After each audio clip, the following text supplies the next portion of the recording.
मेरे प्यारे बच्चों, हिंदी वागधारा चैनल में आपका स्वागत है। इस उम्मीद और अपेक्षा के साथ कि आपने परीक्षाओं की तैयारी में हिंदी को भी ध्यान में रखते हुए इन श्रृंखलाओं के प्रश्नों का भी आप शुरू से अंत तक अवलोकन जरूर कर रहे होंगे, क्योंकि ये प्रश्न आपकी परीक्षाओं के लिए बहुत ही उपयोगी होंगे, जिसका एहसास आपको स्वयं से हो रहा होगा। आइए आज हम सब लोग इस श्रृंखला के पहले प्रश्न की शुरुआत करते हैं। आज का पहला प्रश्न है हमारा, कामायनी के सर्गों की संख्या और प्रथम सर्ग है। ए 15 चिंता, बी 15 आशा, सी 15 श्रद्धा, डी 15 काम। तो आप जानते हैं चिंता, आशा, श्रद्धा, काम, वासना, लज्जा क्रम से आपकी शुरुआत होती है।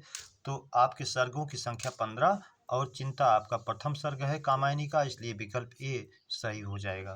प्रश्न नंबर 2, छायावाद के ब्रह्मा विष्णु महेश कहे जाते हैं। प्रसाद, बी पंत, सी निराला, डी सभी। तो क्रमशः छायावाद के ब्रह्मा विष्णु महेश तीनों कहे जाते हैं, इसलिए प्रसाद, पंत, निराला, विकल्प डी हमारा सही है, सभी। प्रश्न नंबर 3, मुख खुलने के आधार पर स्वर के भेद हैं। ए समृत, बी अर्ध समृत, सी विपरीत, डी अर्ध विपरीत। तो ये चारों हैं, इसलिए विकल्प ही सही हो जाएगा, सभी। अब जैसे आप जानते भी हैं, समृत में आपका मुख खुलने के आधार पर ई और ऊ हो जाता है। अर्ध समृत में आपका ए ओ हो जाता है। विवृत में आपका दीर्घ आ हो जाता है और अर्ध विवृत में आपका हरस आ, आई और औ हो जाता है। इसको भी आप जानते रहे, परीक्षाओं में पूछ सकता है। प्रश्न नंबर 4, अल्प प्राण है।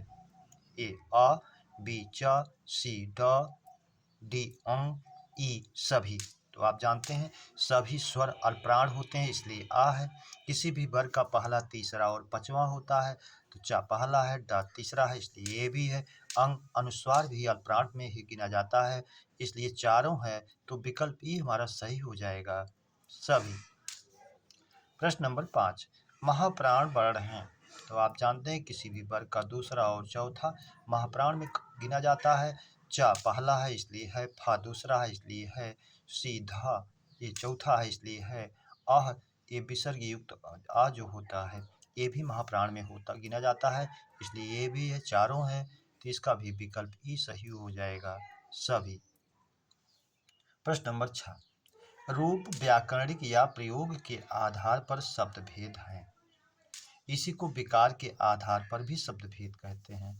तो रूप व्याकरणिक प्रयोग या विकार के आधार पर जब भी पूछे तो आपके दो ही होते हैं, विकारी और अविकारी, इसलिए 2, 3, 4, 5 में विकल्प ए सही होगा हमारा, विकल्प ए 2।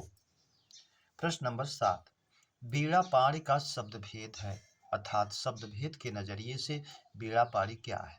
और शब्द भेद में ये रचना या बनावट के आधार पर बीड़ा पाणी ऐसा भी आप कह सकते हैं। तो रूढ़, यौगिक, योग रूढ़ कोई नहीं। रूढ़ ऐसे शब्द होते हैं जिनको हम खंडित नहीं कर सकते, नहीं तोड़ सकते हैं, नहीं निरर्थक हो जाएगा। यौगिक जो है दो शब्दों का मेल होता है और दोनों का स्वतंत्र अर्थ होता है।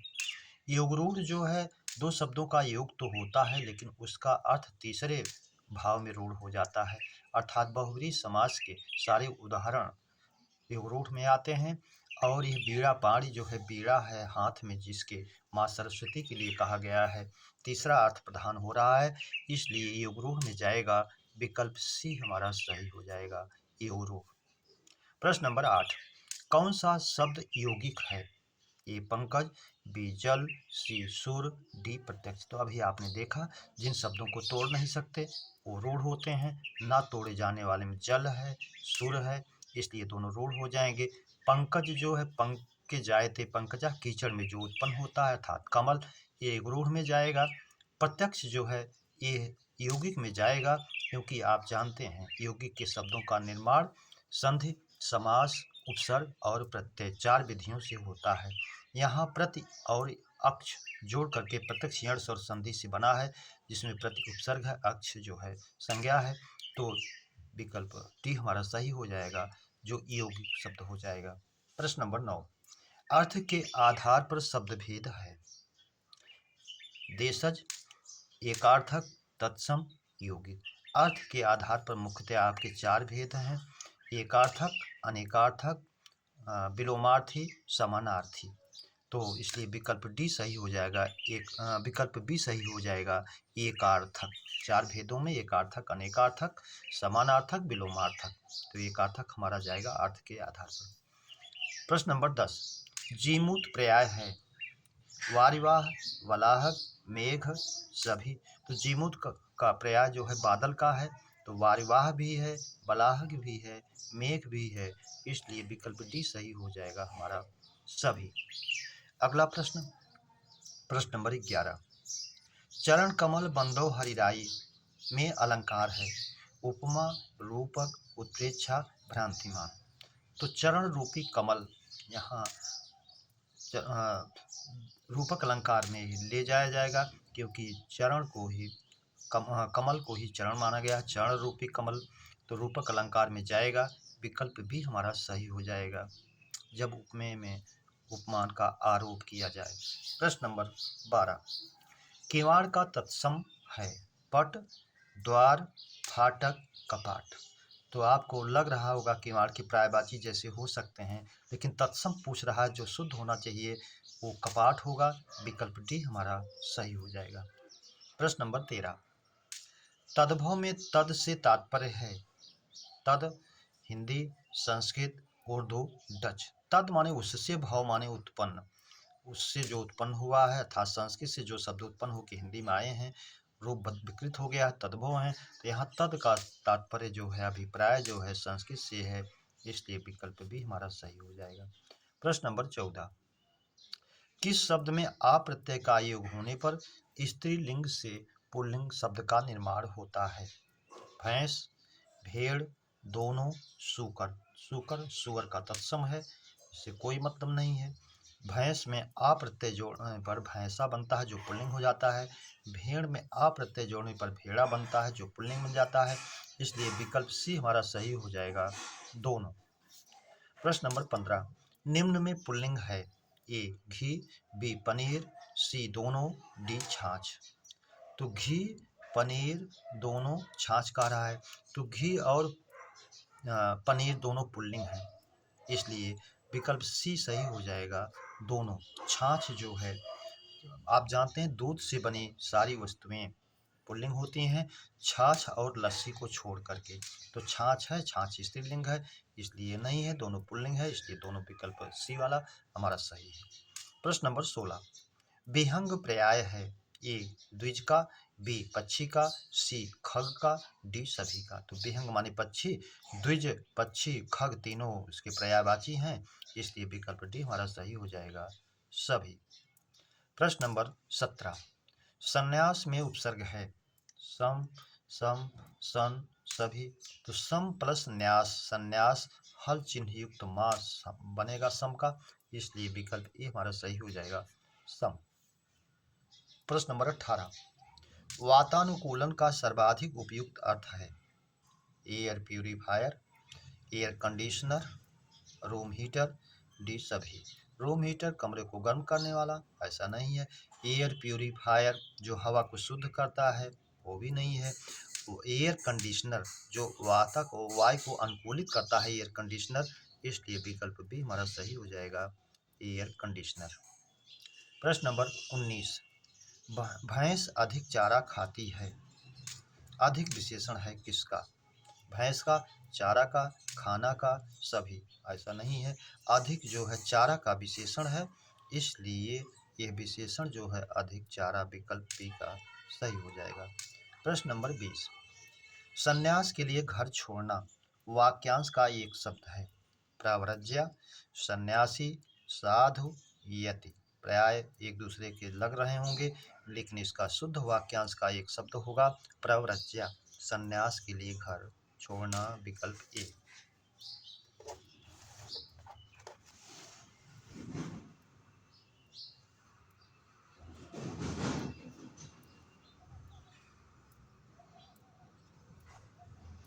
प्रश्न नंबर 21, विष का पर्याय है ए करल, बी कालकूट, सी जहर, डी सभी।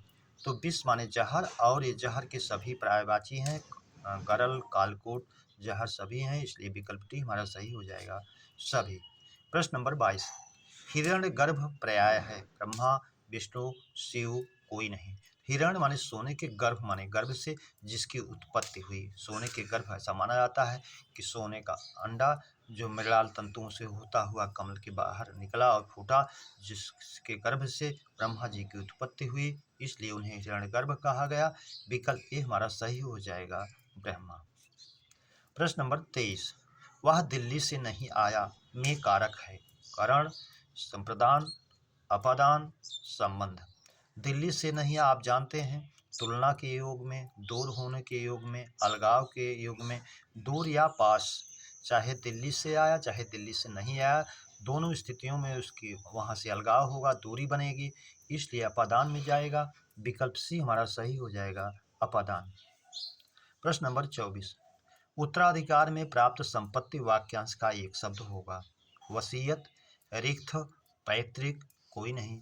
पैतृक पिता से प्राप्त की हुई संपत्ति, वसीयत जो लिखी जाती है बात के लिए, लेकिन अगर उत्तराधिकार में वो संपत्ति मिली है तो उसके लिए एक ही शब्द का प्रयोग होता है, विकल्प बी, रिक्त। प्रश्न नंबर 25, नेक नेम में समास है, तत्पुरुष, बहुव्रीहि, द्वंद्व, कर्मधारय। तो नेक नेम अच्छा नाम है जिसका, अर्थात तीसरे अर्थ में जाएगा, तृतीय अर्थ प्रधान होगा, इसलिए विकल्प भी हमारा सही हो जाएगा, बहुव्रीहि। मिठ बोला है, नेक नेम है, चौलड़ी है, ये सब आपका बहुव्रीहि समास में, समानाधिकरण बहुव्रीहि में ही जाएगा। प्रश्न नंबर 26, वाचनालय में संधि है, गुण स्वर संधि, वृद्धि स्वर संधि, अयादि स्वर संधि, दीर्घ स्वर संधि। वाचन प्लस आलय, वाचनालय, विकल्प दीर्घ स्वर संधि, विकल्प डी हमारा सही हो जाएगा। ना में आ और आलय का आ मिलकर के दीर्घा बनाता है। प्रश्न नंबर 27, उपसर्ग विहीन शब्द है, सुगम, गम जाना, सुगम आसानी से जाना है इसमें, प्रत्यक्ष, प्रति प्लस अक्ष इसमें है, विपक्ष, पक्ष, वी उपसर्ग, विपक्ष है इसमें, डी तारकेश, तारक प्लस ईश, तारों का जो स्वामी है अर्थात चंद्रमा, इसमें उपसर्ग नहीं है, विकल्प डी हमारा सही हो जाएगा, उपसर्ग विहीन शब्द है। प्रश्न नंबर 28, अशुद्ध बर्तनी वाला शब्द है, गरिष्ठ, वरिष्ठ, वशिष्ठ, विशिष्ट। तो तीनों गरिष्ठ, वरिष्ठ और विशिष्ट तो शुद्ध हैं, लेकिन वशिष्ठ की जगह वशिष्ठ होना चाहिए था, इसलिए विकल्प सी हमारा अशुद्ध है। प्रश्न नंबर 29, सहस्रांशु पर्याय है, अर्क, मित्र, तरणि, सभी। तो सहस्र माने हजारों, अंश माने किरणें, हजारों किरणों वाले जो हैं अर्थात भगवान सूर्य को कहा जाता है, तो सूर्य का पर्यायवाची है, अर्क भी है, मित्र भी है, तरण भी है, इसलिए विकल्प डी हमारा सही हो जाएगा, सभी। प्रश्न नंबर 30, वह वस्तु जिसमें बाण रखे जाएं, वाक्यांश के लिए एक शब्द, तोड़ीर, नाराज, संधान, पिनाक। तो वह वस्तु जिसमें बाण रखे जाएं, तोड़ीर होता है, इसलिए विकल्प ए हमारा सही हो जाएगा, तोड़ीर। प्रश्न नंबर 31, तुम्हारा मनोरथ पूर्ण हो, किस प्रकार का वाक्य भेद है, ए आज्ञावाचक, बी इच्छावाचक, सी संदेहवाचक, डी संकेतवाचक। तो आपके मनोरथ पूर्ण हों, आप अपने कार्य में सफल हों, इच्छा या कामना व्यक्त की गई है, इसलिए विकल्प भी हमारा सही हो जाएगा, इच्छावाचक। वाक्य अर्थ के आधार पर वाक्य के भेद में इच्छा बोधक, इच्छावाचक भी आपका एक भेद है, आज्ञावाचक भी है, जिसमें जो है संदेहवाचक भी है, संकेतवाचक भी है। प्रश्न नंबर 32, लाघव चिन्ह है, ए योजक का है, बी अर्धविराम का है, सी उपविराम का है, डी लाघव संक्षेप करने का है, इसलिए विकल्प डी हमारा सही हो जाएगा। प्रश्न नंबर 33, छंदोमयी भाषा है, ये गद्य, बी पद्य, सी नाटक, डी कोई नहीं। तो छंद से युक्त जो रचना होती है वो पद्य की होती है, कविता की होती है, इसलिए विकल्प भी हमारा सही हो जाएगा, पद्य। और छंद मुक्त या छंद विहीन रचना जो होती है वो गद्य की होती है। प्रश्न नंबर 34, कौन सा अनेकार्थी शब्द नहीं है, गो, इला, मानस, भू। तो गो तो अनेकार्थी है, गाय, किरण, इंद्रिय, स्वर्ग, ये सब हैं। इला ये भी है, सरस्वती का है, पृथ्वी का है, पार्वती का है, इसलिए ये भी है।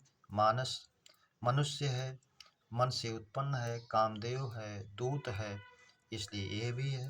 भू माने पृथ्वी होता है, ये अनेकार्थी नहीं है, इसलिए विकल्प डी अनेकार्थी शब्द नहीं है। प्रश्न नंबर 35।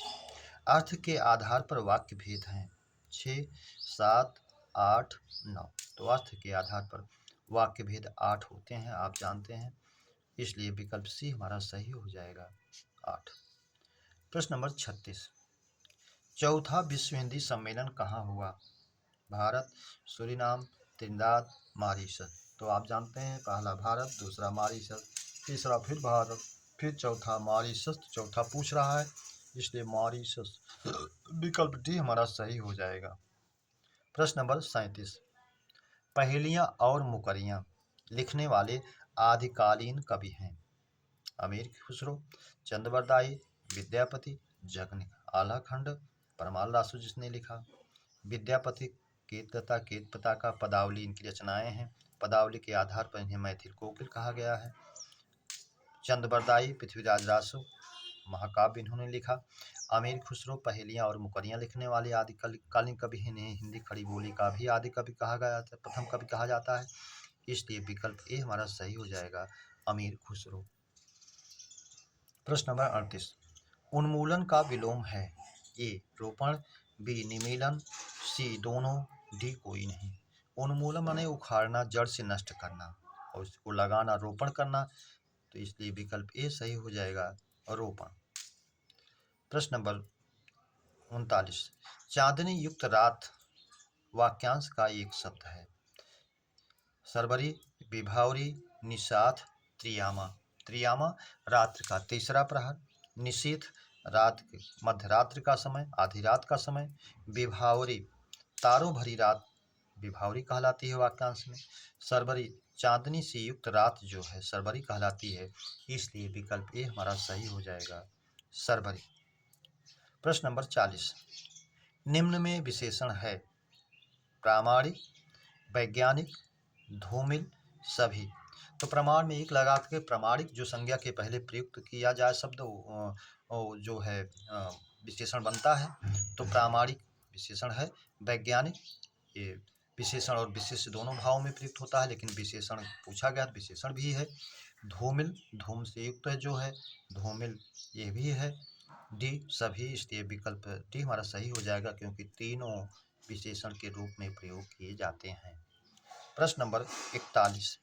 अच्युत, श्रीश, मुकुंद, विश्वंभर किसका पर्याय है? अच्युत वाक्यांश में भी आपसे पूछता है, जिसको अपने स्थान या स्थिति से ना हटाया जा सके। च्युत का विलोम पूछे तब भी च्युत, जिसको अपने स्थान या स्थिति से ना हटाया जा सके, विष्णु का पर्यायवाची है। श्री ईश दीर्घ स्वर संधि, श्री प्लस ईश जो लक्ष्मी के स्वामी हैं, पति हैं भगवान विष्णु, ये भी है। मुकुंद भगवान विष्णु का ही है। विश्वंभर जो विश्व का संसार का भरण पोषण करने वाले हैं, भगवान विष्णु का है। ये सब विष्णु के पर्यायवाची हैं, इसलिए विकल्प भी हमारा सही हो जाएगा, विष्णु। मेरे प्यारे बच्चों, इस श्रृंखला के प्रश्नों की चर्चा पर चर्चा विधिवत हम लोगों ने किया। उम्मीद करता हूँ श्रृंखला के प्रश्न आपको बेहतर लगे हों, जो आपकी परीक्षाओं के लिए बहुत ही उपयोगी हैं। तो इसे आप अपने मित्रों में सब्सक्राइब, लाइक और शेयर जरूर करें। इसी उम्मीद और अपेक्षा के साथ आप सभी को हृदय से धन्यवाद। जय हिंद।